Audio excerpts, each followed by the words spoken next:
13. travnja 1670. godine. 13. travnja. Dakle, ovaj oproštaj bi trebao biti, mislim tako je de facto bilo, jer su Petar Zrinski, Frank Krsto Frankopan u noći od 13. na 14. travnja išli u Beč nakon niza onih dogovora koje su imali najprije sa Francuzima, pa s Poljacima i na kraju s Turcima, jeli? Dakle, Zrinski su bili prisiljeni da traže saveznike i Turcima. Zapravo, de facto, vidjeli su da ako se samo na jednu stranu vodi politika, da ta politika ne može dati rezultate. Tako su pozvali svog kapetana Bukovačkog u sam Carigrad.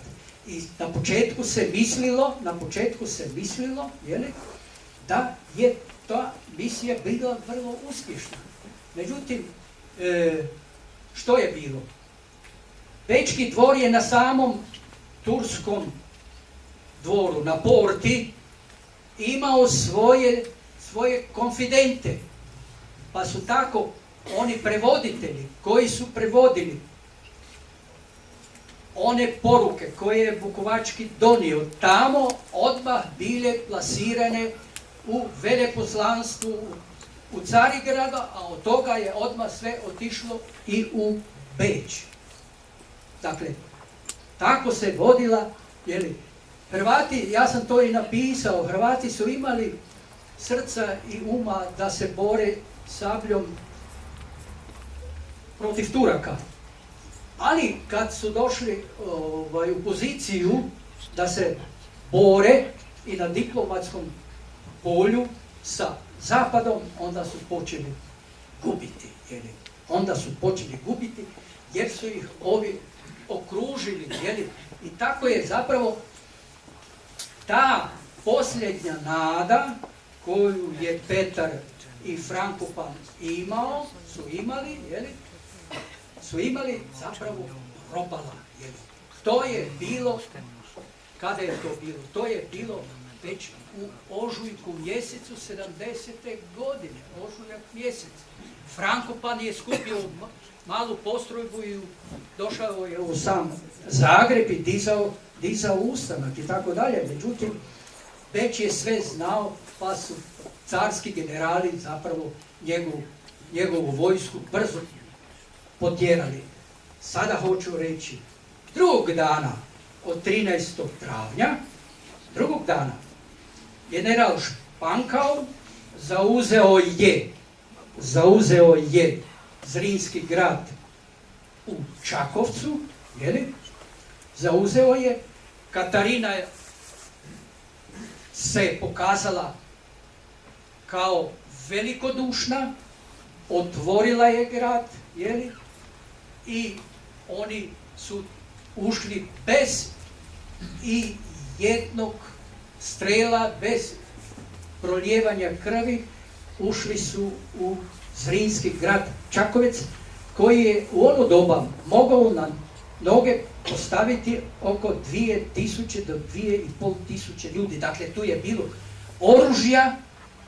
oružja, hrane, odjeće i svega onoga što je vojsci bilo potrebno, a da ne govorimo što je sve bilo u samom dvoru.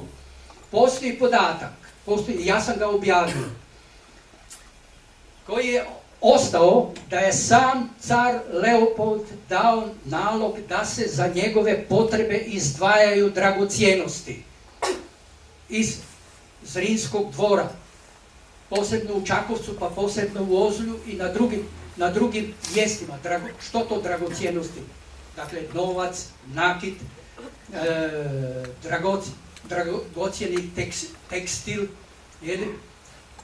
sve je to bilo posebno, odjeća, sve je to bilo posebno izdvajano i postoje zapisnici, naravno, o tome što je njegovo veličanstvo, Leopold I, uzeo za sebe iz iz ovoga. Dakle, i onda nije čudo što je Starčević još u 19. stoljeću govorio da su Zrinski palili zato što su bili bogati. Između ostalog, i to je bila jedna od istina da se to moralo dogoditi, jer su se na taj način dočepali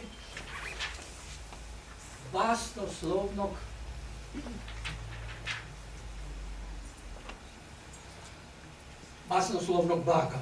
Dočepali su se basnoslovnog blaga kako nikad ne bi inače imali. Šta je ovo? Ovo je naslovnica, prekrasna naslovnica Adrijanskog mora Sirena, to je naslov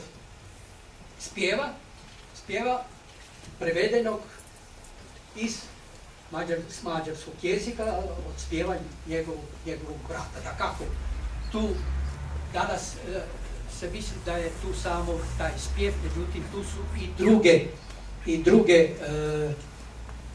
druge pjesme, poeme i tako dalje koje se nalaze unutar te knjige.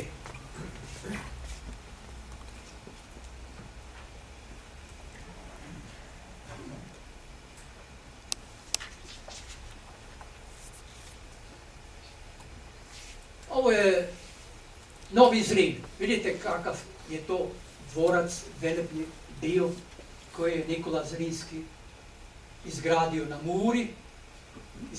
Muri, a bečka vojska je dala da ga Turci razore i unište. I sada, evo tu je. S lijeve Petar, s desne je Frankopan, a dolje prikaz justifikacije Petra Zrinskog i Frana Krste Frankopana. Ovakvih letaka, ovakvih prikaza bilo je bezbroj. Što je zapravo bila svrha ovih letaka i ove grafike koju je Bečki dvor producirao? On je trebao na taj način zapravo uvjeriti Europu, kulturne metropole i tako dalje, zapadne Europe i svoje saveznike posebno, kako je bilo opravdano uništiti Zrinskog i Frankopana. Bilo je opravdano i zato da speru svoju nečistu savjest, oni su zapravo po cijeloj Europi razaslali ovakve grozomorne slike.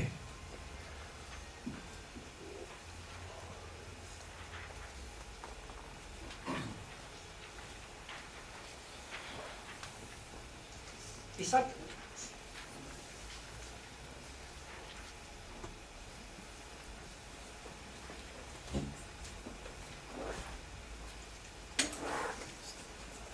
ovo je dolje autentični autograf Katarine Zrinski. Vidite. Graf Frankopan Katarina. To je njezin autentični graf. Pretpostavljam da je ostali tekst pisao pisar, jer su oni imali svoje pisarnice, pisare koji su vršili takve poslove korespondenciju, ali je hoću reći to, da je ona osim toga što je bila književnica, što je bila diplomatkinja i tako dalje, što je odgajala svoju djecu, vrlo aktivno sudjelovala i u gospodarskom životu.